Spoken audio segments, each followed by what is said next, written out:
今仔日是初四，全台湾各地今仔日天气拢真稳定，敢若一寡所在有小可落雨。今仔日这出门行村的人嘛真侪。高公局就有计讲，今仔日交通量是133万车公里，比平常时搁加1倍外。而且因为这个过年年假咧要结束，所以各道上北的车辆是愈来愈侪，部分路段可能会塞到半暝，所以提醒大家要爱注意路况。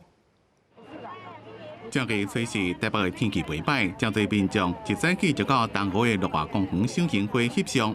气象署讲，这款好天气会一直到初六，不过因为辐射冷却的影响，早晚温差较大，民众要特别注意。 在台南以北，其实都会有10度左右或以下的低温。那尤其是有局部地区是有7度以下的低温情形发生。15号清晨可能也是有在略微提升一点，但是可能在低温的情形还是要请大家留意。那至于高温的部分，在台湾各地都会是在25度或26度以上的高温，所以日夜温差是比较偏大一点的。因为辐射冷却影响，气象署伫透早发布全台湾14个县市的低温特报。 到16号，也个因为东北季风路南，因方面的所在会变做较湿较凉。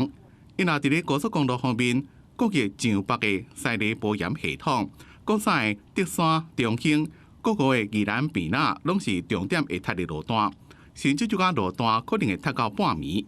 我们今天预估会达到133万车公里，而北向呢是今天的比较重点。今天的预估我们会达到73万车公里，是平常的1.6倍。苗栗至湖口。 会从下午预估从下午会开始拥塞至隔夜，而国三的北向的关系到大溪也从下午会拥塞到8点9点，而国五北向已经有些拥塞的状况，会拥塞至隔夜的状况。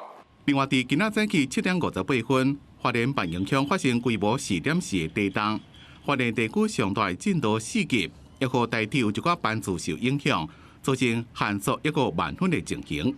记者综合报道。